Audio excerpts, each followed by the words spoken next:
Dearborn's considering really isn't new around Metro Detroit. Yeah, Birmingham banned smoking in parks back in 2012. Ann Arbor enacted a similar ban just this past February. And we're joined now by Dearborn City Council member Michael Sareini, who opposes the ban. In fact, last week you're the only one to oppose this. Thanks for joining us. Let's start out why Dearborn is considering this in the first place, and why are you against it, when clearly everybody in our ramp van says no, they think it's a good idea. Well, thank you for having me. I mean, that's the question I had. I mean, usually what happens when an ordinance is being drafted, it's usually brought through our administration, through the mayor's office, or through our director of the recreation, or complaints that are derived through our council office. And that's what I said.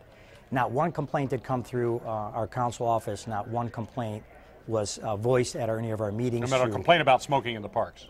Right, correct. But so are you only opposed to this then because no complaints came forward, or do you think the idea in general is a good idea or not a good idea? No, I think it was a bad idea the way it was drafted. That's my point. I did a ton of research on this in the beginning, and what I said is, look, reasonable restrictions for the children. I have 5 children. I'm a father. I have 5 children. My sons play in the baseball league in Dearborn. I have no problem having reasonable restrictions, but that means reasonable. That doesn't mean a total ban. The total ban is what was crafted.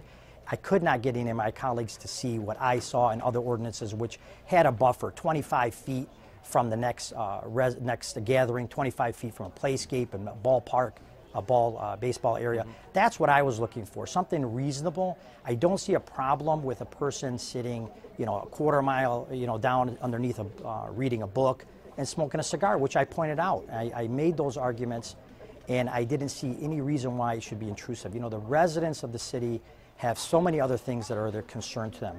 The maintenance of our parks are one, the cleaning of our streets. These are issues that they elected us to look at. And this one here, I thought, was just personally derived. It had no teeth on it. We do want to mention that we reached out to a handful of council members who we believe to be in support of the ordinance, but none of them wanted to come on and be with us today to talk about this. But I want to ask you, this was apparently going to be on the City Council's agenda tonight, by understanding, but it's been pushed back to the city's rec committee instead. Do you know why?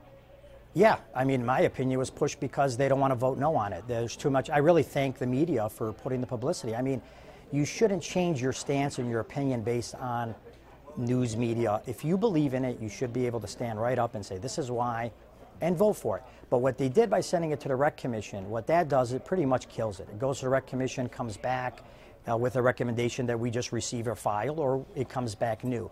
But basically, if the people that believed it was a good ordinance, they should have stood by it and brought it up and passed it. I mean, I don't know why they don't like to vote yes or no. Let's look down the road on this and just assume that this thing at some point will pass, because if you agree with me, it probably is where it's heading. It's going to pass. Is that true?